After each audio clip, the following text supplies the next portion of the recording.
Hello everyone, hope you're all doing well. Hope this time finds you in great health and in great spirits as well. I wanted to bring a little bit of information forth about a new aspect of King Belial that has appeared not so recently. It's just that I've been very busy with different aspects of work which I had to fulfill so far, and I didn't really have much time to talk about it. Now, this particular aspect is heavily vampiric. Okay, this aspect is called the Vampire Father, who is the creator of all the members of the vampire race, which can be found in the Qliphoth. Okay. It is excellent at cloaking. It will stalk for days, maybe weeks, until it reveals itself. And you will have to figure it out that it's there, first of all. It tends not to appear until you kind of realize or think that something is off. And then you're going to start digging in a little bit deeper, and then you will discover that the aspect is there stalking you. The way he tends to appear, at least in my case, the closest is more medieval. The closest that I can describe it would be the character from the old movie called Jeepers Creepers, for those who have seen it. Literally, in this movie, you have a specific humanoid being which is supposed to be a living great evil, and it sleeps most of its time.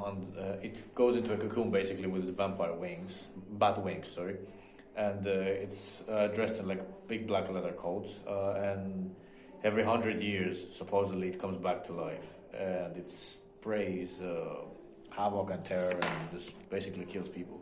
That's what the movie is about. There's 2 movies for that. And just like the character in that movie, he appears to be basically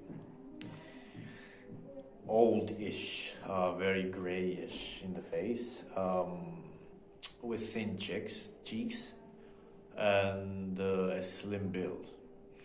A medieval brown, kind of light armor-like clothing, which is kind of long. It reaches to, it goes past the knees. It's pretty Templar looking. And he has long white hair, which are tied up in a ponytail at the back of his head.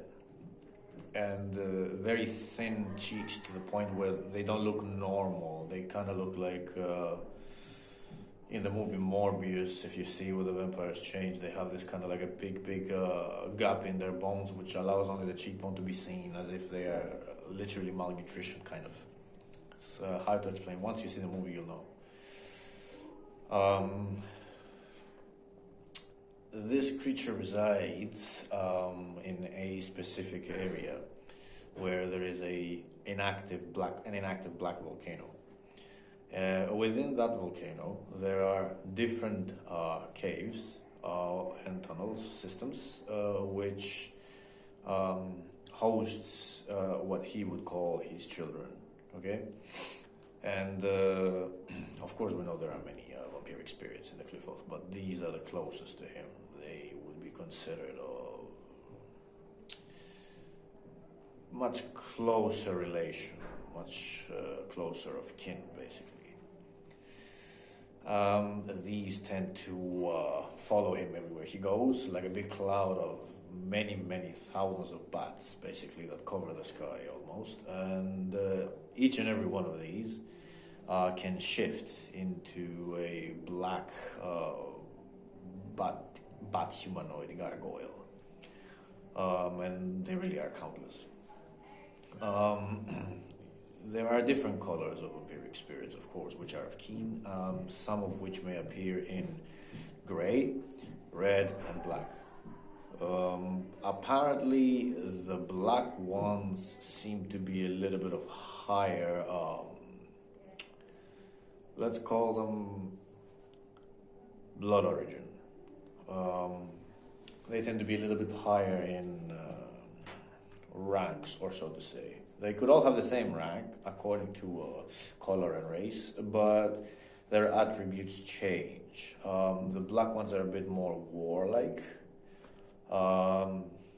They're pretty much head on. They don't hide. They don't secretly vampirize you. They go in, and they're more warlike in behavior and attributes as well. Pretty dark and Athic. The red ones would be more fiery, so they would be the ones that would mostly hurt a physical body in physical ways, with burning scratches that would appear in the body. And the gray ones are more on the shy side. They would vamp severely, but they would do so in a way that it would be very smooth. You wouldn't really feel their energies. It's very hard to notice them. They never really appear anywhere. It's very hard to notice them anywhere. Also in the cliff, they cloak a lot. And they basically remain hidden in everything they do. They always remain in the shadows. They don't really come out anywhere. The vampire father can also reveal a scorpion's tail in some cases, which mostly serve combat. This particular aspect is not only heavily vampiric, he's also extremely venomous. When he came to me after he uncloaked himself, apart from initiation into this particular current, which is of course needed to enter, and it's not for everyone, this is a very special aspect. It's an aspect that is extremely picky. It picks who it wants to appear to. And it is very hooked up on ways, traditions, details, everything. What it's going to do is it will fully attune you and transform you into its current, the vampiric current, and you will literally become part of the so-called family. So your soul DNA, your spiritual DNA, everything will change, okay?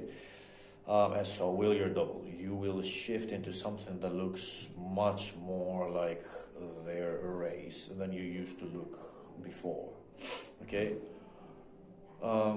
You will have similar facial features and structures as they do, basically. And you will be transformed with different energies, some of which will be fiery and dark, Saturnian.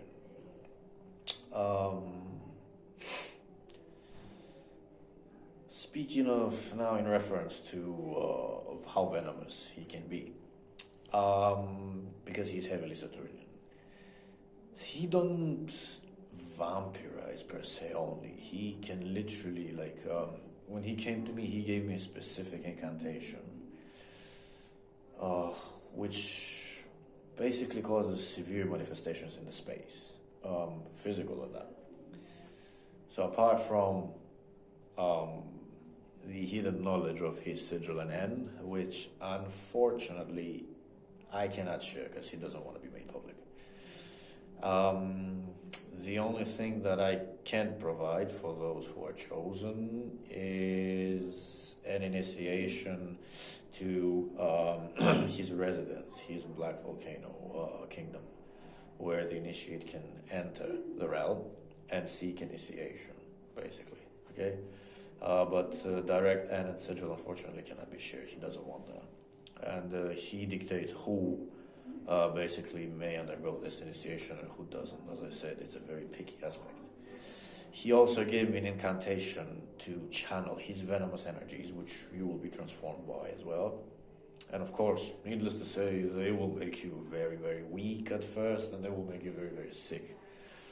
But in my case, that wasn't really the case, because I'm already attuned to this current from previous path workings. This was just a cherry on top, to be honest, to step it up a little bit.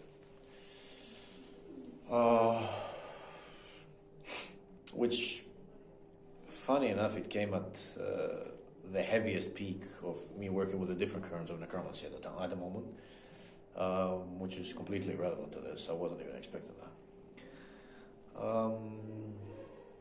So the incantation, basically, and what it does.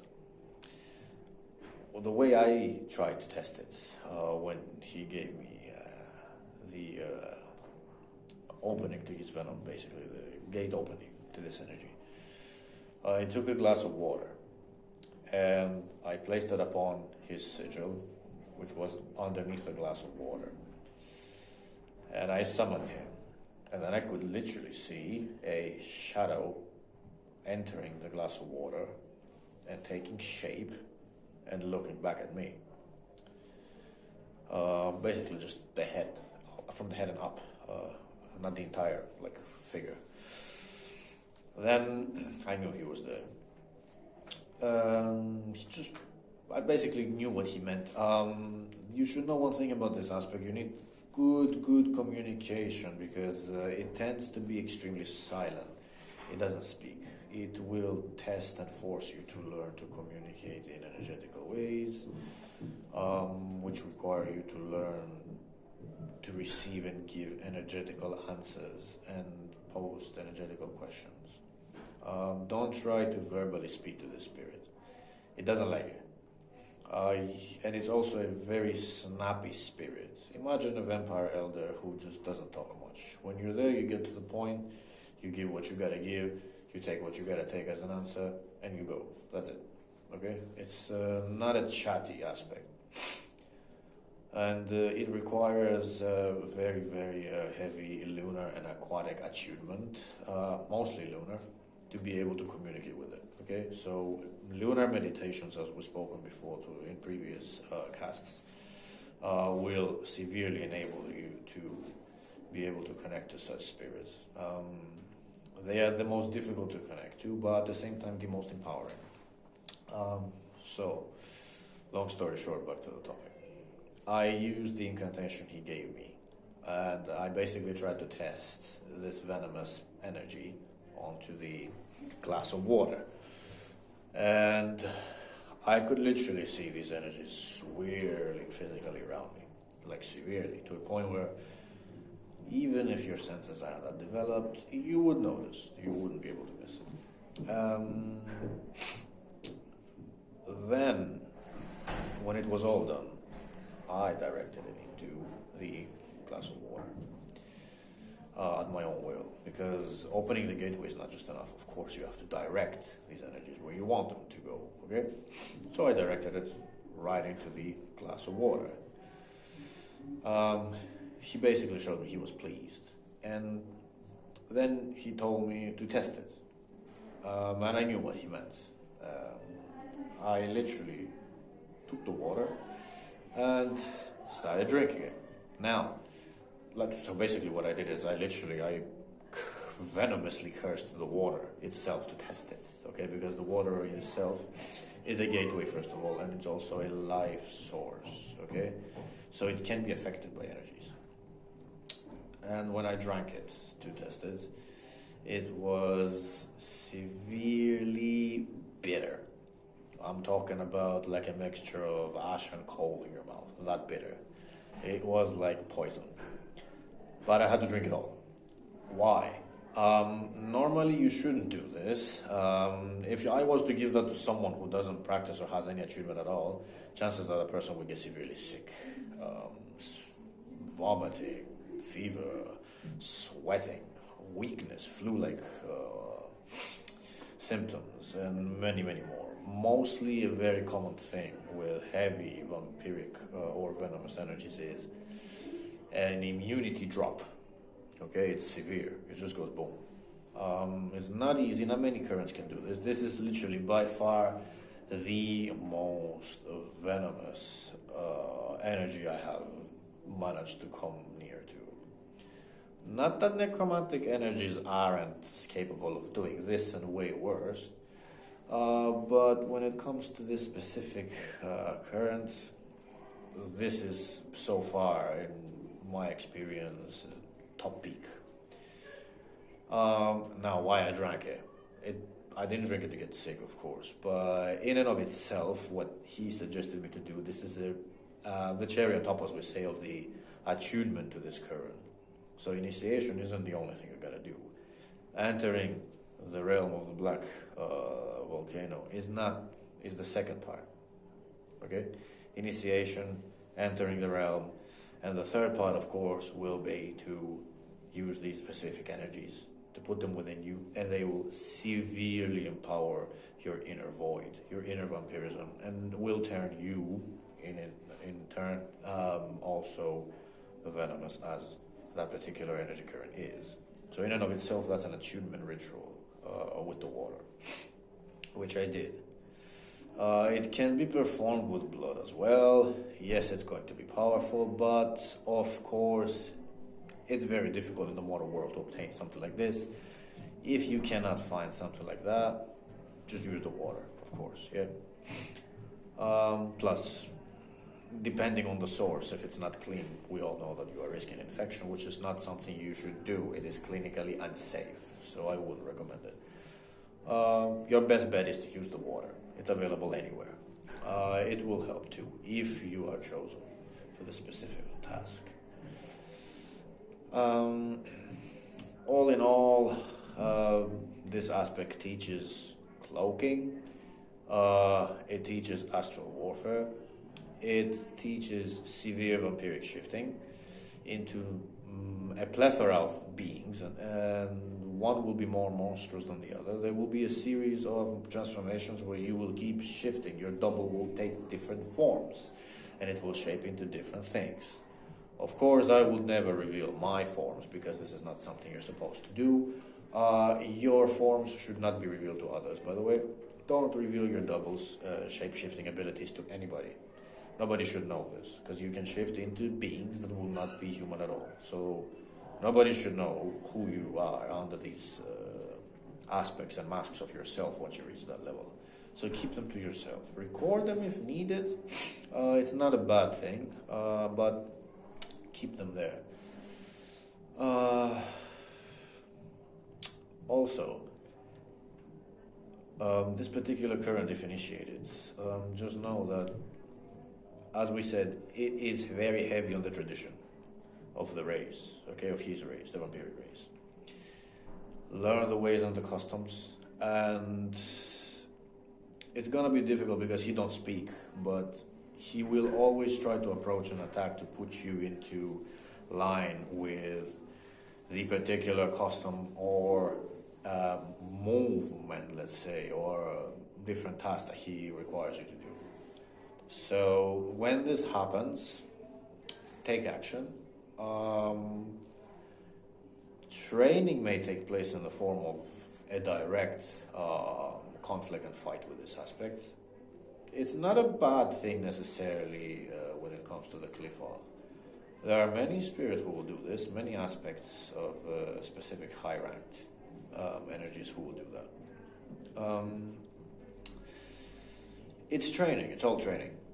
Take it when it comes, because that particular training, once you do fight for some time or even for days, will unlock specific abilities, okay? Which I am going to talk about later, because always, like, test after test unlocks an ability after an ability, and there comes a new test and a new ability, and that's how it goes on and on. So it never really ends. Transformation is always ongoing. And of course there are side effects to everything.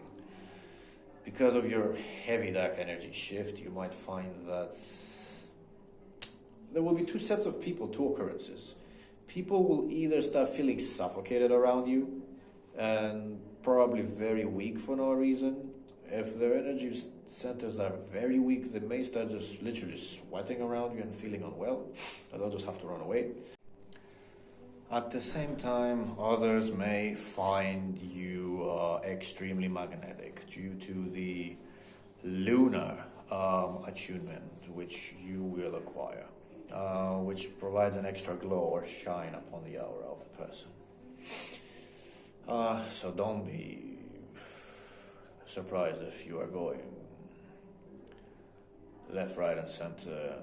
If you're out and about and you start getting people approaching or be more promiscuous than usual, pay attention in the workplace. Usually, that's where you get most of the majority of these changes occurring. So, all in all, this is a tremendous aspect to deal with. A very, very, very dangerous and heavy aspect. The heaviest I've dealt with so far. With plenty of physical side effects as well. Persuasion being one of them, mind control as well. And like all things, as we say, there's always side effects. Like, for example, going very, very heavy and deep into the secrets of necromancy, especially with Baron Samedi, will have a big side effect of a permanent frost upon your aura. Which is, of course, to be seen in the way that I am dressed inside a building. You will be permanently frozen. Your hand will be permanently blue. Okay? And the frost is not just going to be somewhere on your arm or your back. It's literally everywhere from head to toe. I'm talking about even your toes are going to be frozen. Everything remains frozen because you're so deep into the chthonic energy, the frost won't leave you. And it's very hard to warm up, literally. What can you do to warm up? Solar meditation, fire meditation, and, of course, transmuting the energies of others. So try vamping them. You'll feel much better when that occurs. That would be all when it comes to the Vampire Father aspect. If you want to know more, of course, there will be more discussions about this aspect and more knowledge to come as much as possible, because, as I said, it has to remain hidden. It won't be made public to an extent that the other spirits are, but I'm more than happy to help and guide you all. Link to the channel is going to be in the description for Facebook. Hope this helps your development and education. Rise and conquer. Veles tenemos tua.